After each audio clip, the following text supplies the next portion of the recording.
It's time for tea with Armory. Hello, I'm Armory, your healing coach, and I'm excited for episode 15 of Time for Tea with Armory.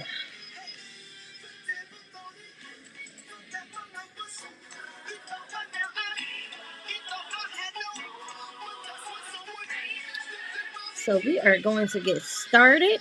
Can y'all believe it is October?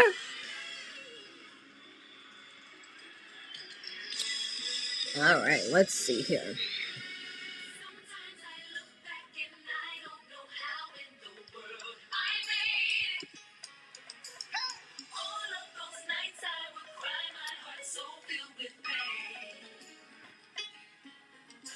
Got some music on because you know what? He turned it, y'all. I hope you have your goody good, your hug in a cup. So good, so delicious. So I am going to start fading this down in just a couple minutes.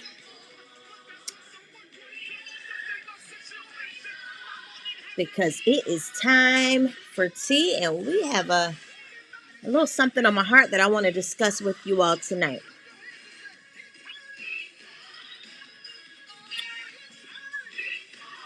So I hope y'all are having a great Thursday.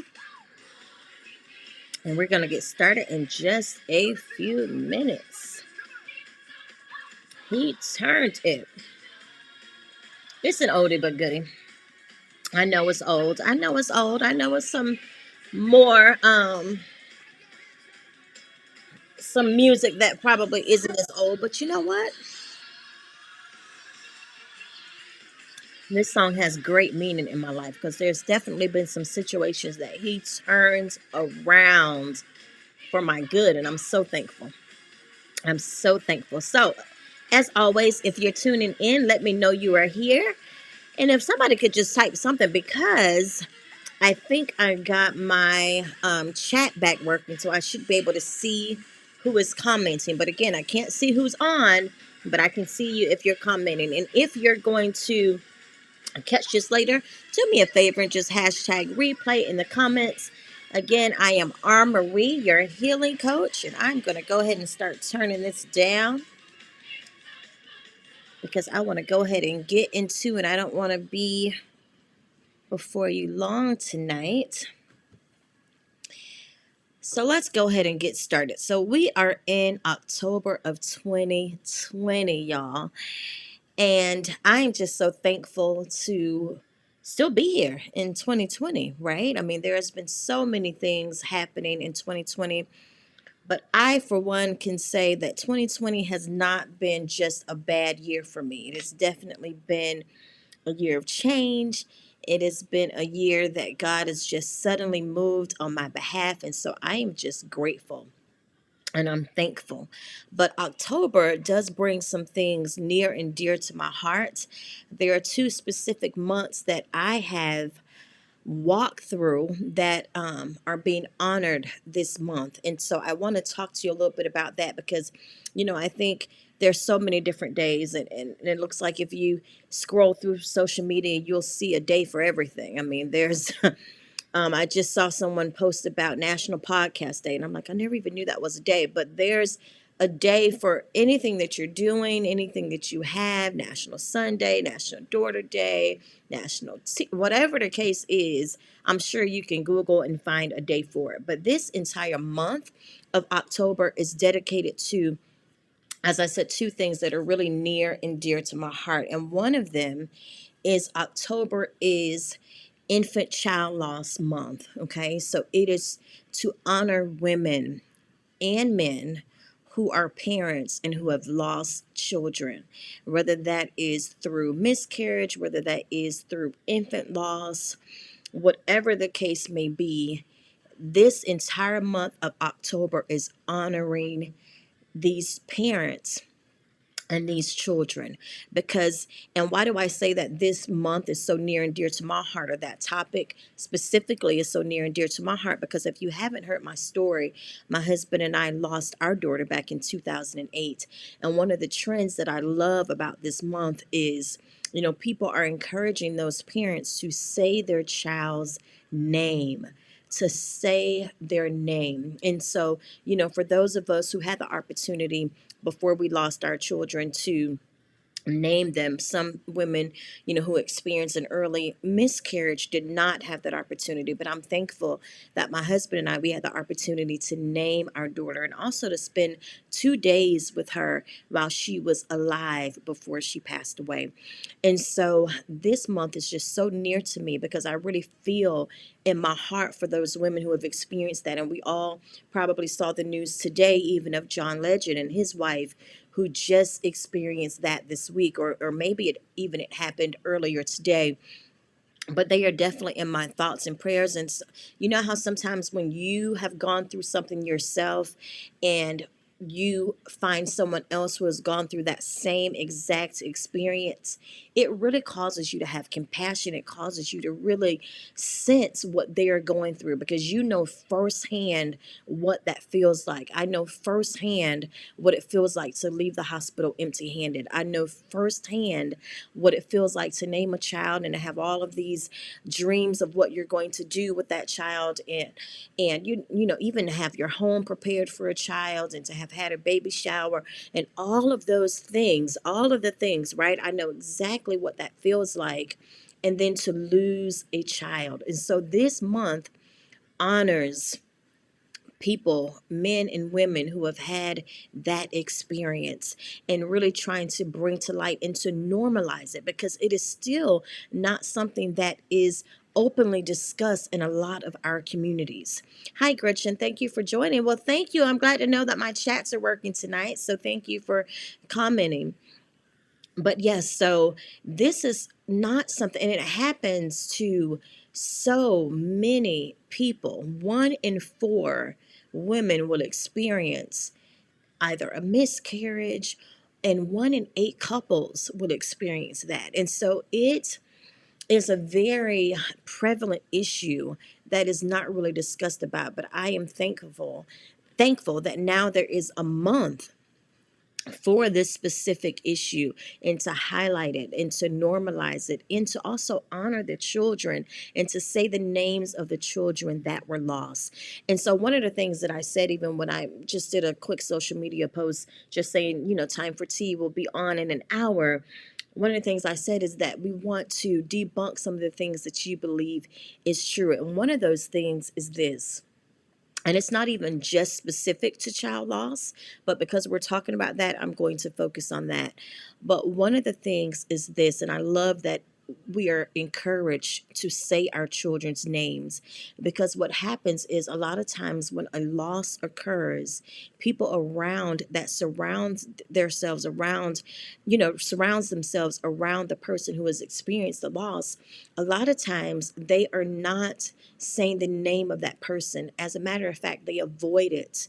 And so, for example, I've even recently read a story about a young lady who lost her father.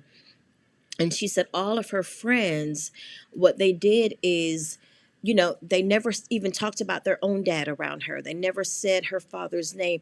They really avoided that entire discussion. They never mentioned their father, because they thought in their minds that they were being respectful of her, and they were trying to avoid that discussion because they did not want to bring any hurt and add any pain to what she was already experiencing. But what that did for her is the complete opposite, because what is so important, and what I love as a woman that has experienced and walked through this myself, is this: when my friends say, happy birthday to Reese, when they remember her birthday, that is the name of the daughter that we lost. When someone remembers or says, oh, I can imagine what Reese will be doing, or oh, she looked just like you, because she did. She did. She was definitely my little mini me. And so when people say those things, it honors her memory. And it lets me know that they are in touch with what I am feeling. And so, one of the worst things that you can do is when you know that someone has experienced a loss, is to never mention them, never even talk about your people around them. Like, that doesn't mean that you can't talk about your own children. If it's a parent that the person has lost, that doesn't mean that you can't talk about your own parents or grandparents, because again, it brings fond memories to them of what they have lost. And that is really all we have to hold on to when it comes to a loss, is those memories that we have of our family. And so I would definitely encourage you to say your child's name, say their child's name. Find out if it's something that they want to do this month to honor their child. What can you do? And even if that's just, oh, I can remember when you were pregnant. I can remember, when you were first going to the hospital, how excited you were to bring home your child.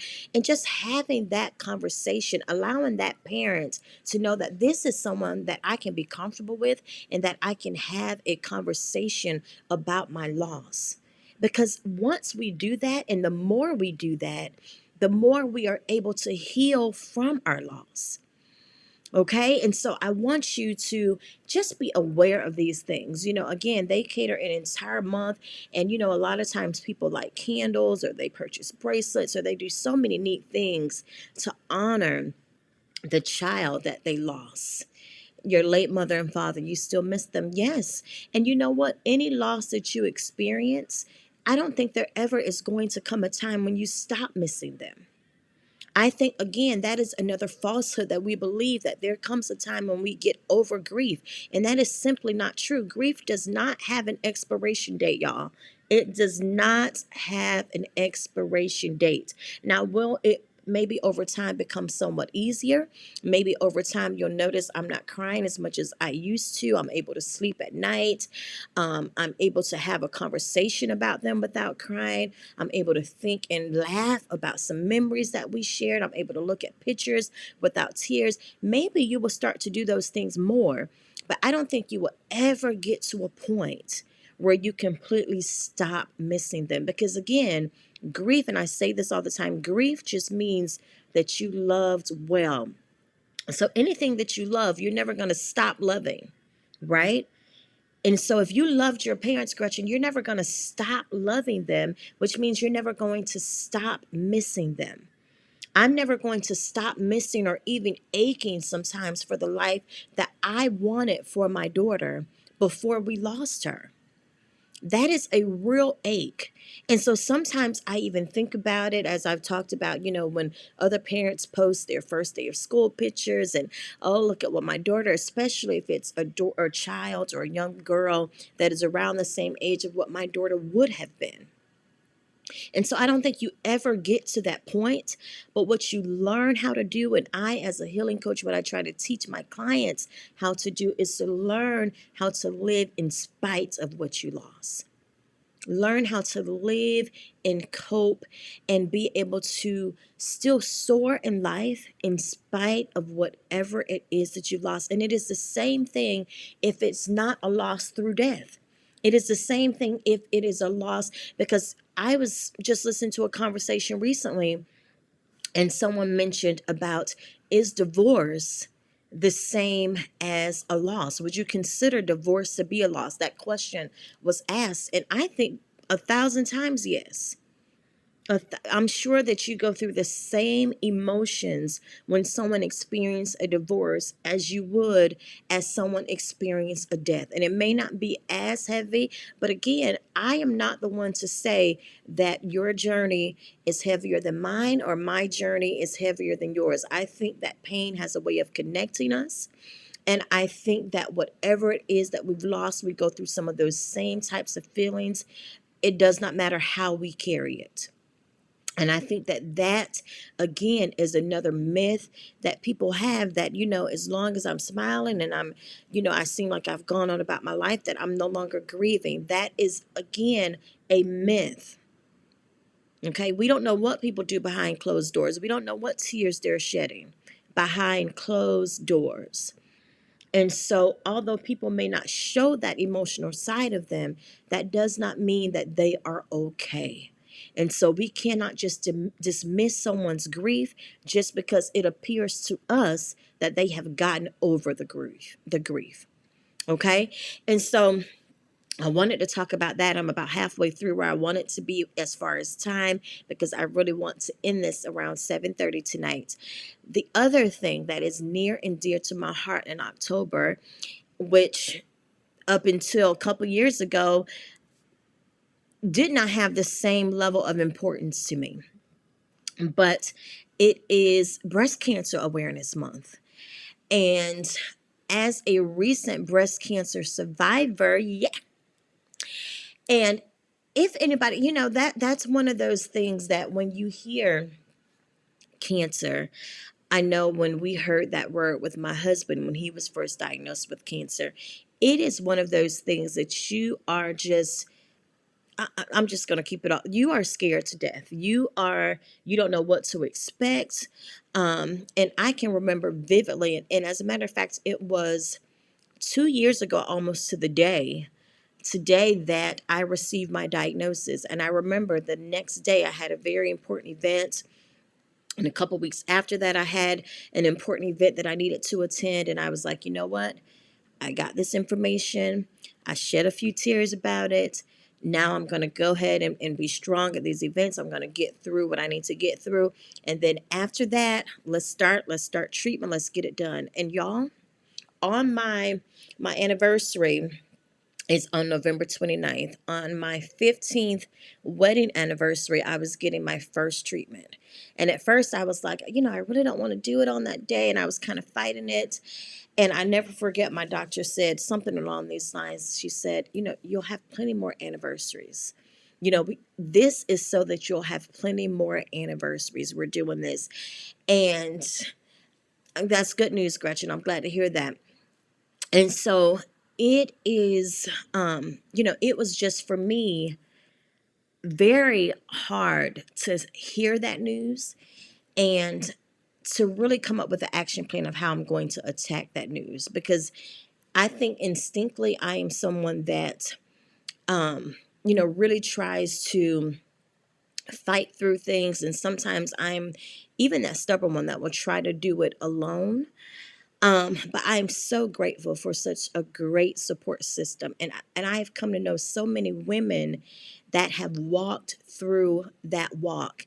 And I also want to encourage my women that are listening. And I hope you have your tea. I'm going to take a little sip. I see Gretchen is talking about a mammogram. Please get the mammogram. Get the mammogram. Let me just tell y'all how I found out what made me even go to get a mammogram. Okay, because I think this is just God. This is just a God story. It really is. A girlfriend of mine, a close girlfriend, was diagnosed with breast cancer. And she came and she let us know, a few close friends, she let us know about her diagnoses. And I was just like in shock, because she was saying, no one in my family has ever had it. I just don't know where this comes from. She's like, but I'm ready to fight it. Right. And my thought after having that conversation was, oh my gosh, I need to go have a mammogram, because at that time I was already over 40. And I had really been running from it. Y'all know women, when you get 40, that they're sliding you that script saying you need to go have your mammogram done. But I had heard such horror stories about how painful it was. I'm just being honest. I'd heard such horror stories about that. And so I did not go and have that done for quite some time, because I was really avoided it. And really in my mind, I'm saying nobody in my family has ever had breast cancer.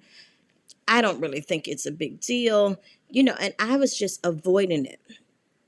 But when she shared with me that no one in her family, like I said, it really was a God moment, because it made me, the very next week after that, I made my appointment to have a mammogram done. And it was my first mammogram. And after the mammogram, they said, well, we want you to come back and we want you to do an ultrasound. I'm like, okay. And then I'm just like, okay, all right. Then after that, it's like, okay, we want you to come back and do a biopsy. I'm like, okay, now wait a minute. Now, what is going on? Because in my mind, it's because I'm like, I kind of know the drill of like, why are we doing all of that? What is going on? Why are we doing that?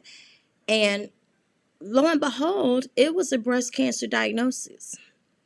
And so I'm saying all that to say, and I'm sharing that with you. Let this be a sign to you because I also want to know what's going on. Now, truthfully, I avoided the mammogram because I thought it was going to be painful. And y'all, it was not. If you can do a pap smear, you can do a mammogram. Okay. And I hope you're doing that too. Because that's also very, very important. Tonight, we're just talking as girlfriends. Is that okay? We're just having a little tea time and we're talking as girlfriends because I need you to, first of all, first and foremost, take care of you. And you can't take care of you if you're not staying on top of doctor's appointments. Another thing, that I really hate is the dentist. I hate it. Hate it. Everything about the dentist, y'all, just makes me nauseous. Like the sounds, going to the dentist, everything about it just makes me absolutely nauseous. But today, I had a dentist appointment. I'm like, you know what? I'm going to take charge of my health. Those things that we've been putting aside and we know we need to do every year, we need to get a pap smear. Every year we need to get a physical. Every year we need to get a mammogram. Every year we need to get a dental cleaning. I think it's twice a year if I'm not mistaken. Stay on top of those things. Okay, your healing coach is not just about your emotions. Again, I believe that every area of our life, we should be able to walk in healing, wholeness, and freedom. Okay, don't let what other people say scare you. The same thing when it went to, what I had to experience with going through chemo and what I had to experience going through radiation. I was terrified at sometimes just listening to some of the stories from other women. And y'all, I mean, and I don't know if I just have a high tolerance for pain. That really could be it. But I really did not have as difficult of a time as I thought I would. Now, am I saying it was a walk in the park? It was not. Okay, but it was not, I didn't find myself severely sick. I was never really, my biggest thing was I was just tired, like tired to, I've never been that tired. I mean, it was that kind of tired that I've just never experienced in my life. But I'm sharing my story because I want you to, again, stay on top of your health.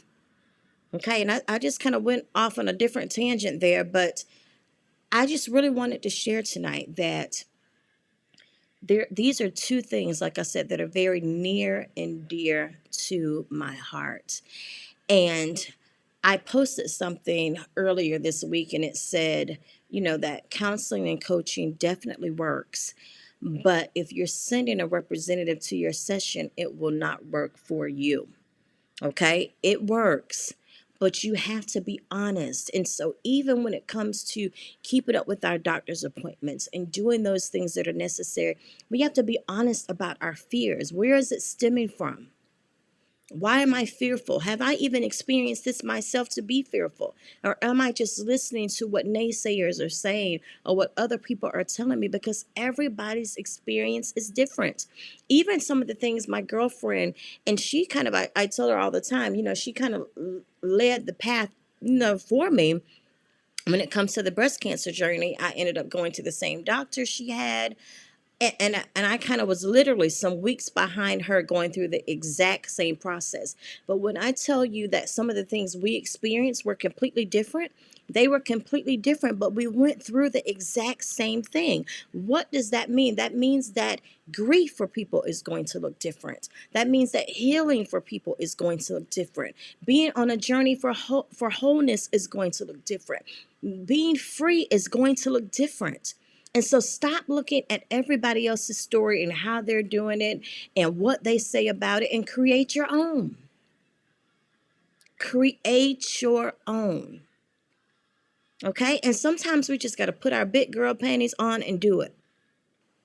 And that's what I had to do. I had to suck it up. And I told the lady, I'd never forget when I had the mammogram, I told her, I said, I thought this was going to be so much worse. I can't even believe that I stayed away from this for this long. It's uncomfortable, yes, but it is not painful, y'all. Come on. I remember even with pap smears, and some women say that's so painful. And to me, it's not. I think a lot of things is just a matter of being able to relax and take it. Okay, if you tense up, it's the same thing. If you get in a car accident, you tense up, you're going to probably be more hurt than the drunk driver that's relaxed. I mean, it just is what it is. Okay, so some stuff is just going to require us to relax and get it done. Put your big girl panties on and get it done. So, as I bring this to a close, if you know someone who has experienced child loss, send them a nice text, give them a phone call, let them know you're thinking of them on this during this month. If you know their child's namesake, what are you thinking? What do you think they're doing up there? I like to think about, what is Reese doing in heaven? What is she learning? I'm sure she's learning a lot more than what I am here on earth. But I love to just think of her and what life could have been like with her in it. What would you be doing if she was here? I mean, just some questions that you could ask. Who do you think they would look like? What do you think their personality would have been like? Okay, take some time and ask some questions and let that mom or dad know that you care and that you care about their loss and that you care about the child that they lost. And then also, if you know a woman that is going through breast cancer, for me, y'all, one of the most difficult parts was losing my hair. That was, and as y'all can see now, I have some extensions in, some faux locks. And my hair, I stopped my last treatment in March of 2019. And my hair probably started growing back some months after that. Um, and but the texture is so completely different than what it was. And so I'm really trying to get my natural hair back. And so I probably be wearing these protective styles for quite some time just to give my hair some time to grow. But I was surprised when I took out my last protective style. Y'all, I can put my hair in a little ponytail. So it is growing. It is definitely growing back. But let a woman who has survived breast cancer know, let them know that you see them, that you honor them, that they made it through, because it is not an easy feat at all. Honor them, that they made it through. If you know someone that is still going through it, encourage them. Pray for them. See if they need anything done for them. Okay? Because again, it is nothing easy to go through, but by the grace of God, I am able to be here today. And I think a lot of times when I think about the goodness of God, even with that, I'm always mindful of the women who lost that battle. And I know of a couple women just this year alone who were special women of God who have lost the battle. And so again, y'all can throw 2020 away. But God has been good. He's been good. And anytime that we're able to rise up in the morning and we have breath in our body is a day to give God glory. It is a day to give God glory. So I'm thankful that I'm here. And I'm thankful for all of you other women out there who may be breast cancer survivors as well, that you are here. And we're just praying for those women and their families who are no longer here with us. And so I hope that you guys, again, are enjoying your Thursday. We just had a little tea time tonight. I just wanted to come share some things that were on my heart and let you know why these months are so important to me. And if you have people who have experienced these things, why they should also be important to you. Love you too, Gretchen. I hope you have a blessed night as well. So have a great night, and I will see you guys next week. And again, I am R. Marie, your healing coach, and I position women to heal well, be whole, and to live in freedom. Have a great night.